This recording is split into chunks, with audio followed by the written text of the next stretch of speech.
If you can improve people's quality of life, if you have your health, you can do a lot of things. But if you have very poor health and you're living in poverty, it's a very, very difficult struggle. And as you know, it can go through generations. What's your assessment of Australia and how Australia fares on a global scale when it comes to health inequities?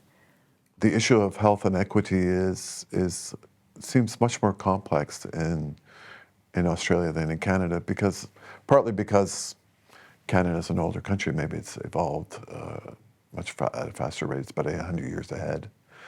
The rural health and the First Nation gap, I think those are, I'm coming to understand that they're very complex issues, and dealing with land rights and intergenerational trauma or addiction, and to work through all of that, and the individuals that you have to deal with, and to try to comprehend and understand that it's very, very difficult.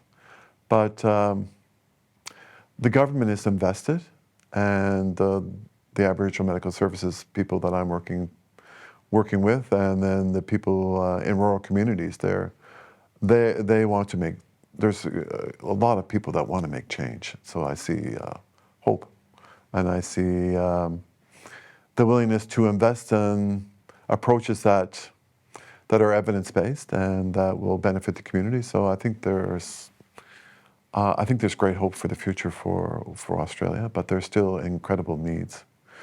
And I think that we have to look at the needs within communities specifically. I think the rural-urban divide is still quite huge, and that includes the First Nation gap as well. But the rates of inactivity and obesity and metabolic syndrome and depression and anxiety and addiction and alcohol abuse within rural areas is still substantially higher than in urban areas. I think if we could adapt our current evidence that we have to the specific needs within a community, and we have to be a little bit flexible, not to have so much of an agenda, but go in, assess the needs within those communities or neighborhoods, and tailor our programs to meet those needs. And you would expect from a large town to a city or from town to town that may vary. So to have less of an agenda and be more open in co-designing with those communities a way forward. Well, the Rural Health and Research Institute that you are director of is still relatively new. Now, as the inaugural director in that role, what are the dominant issues? What are the big issues that you are going to focus on, that you are focusing on? Addiction and mental health, anxiety and depression and metabolic syndrome, obesity and physical inactivity and type 2 diabetes and end-stage renal disease. These are well known, but addressing them is more complex.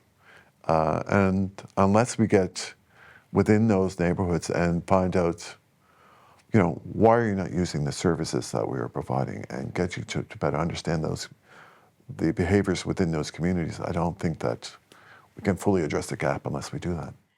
Alan, how will you make the Rural Health Research Institute the nation's leading research institute on rural and Indigenous health? What's the big idea? To work in areas of lower socioeconomic communities involves working in the community.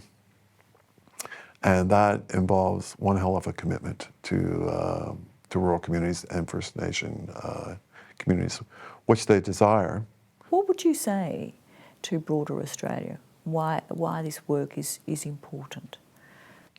I would say to the broader Australian population that too much we've come in with our own agenda, and we really haven't engaged enough and examined enough what are the problems within communities, the chronic problems, the gap, and why are they not being addressed? We need to not only to speak to, but to have the evidence-based research to support decision-making within communities. And that's, I believe that's lacking. I don't see anybody who's done this type of work.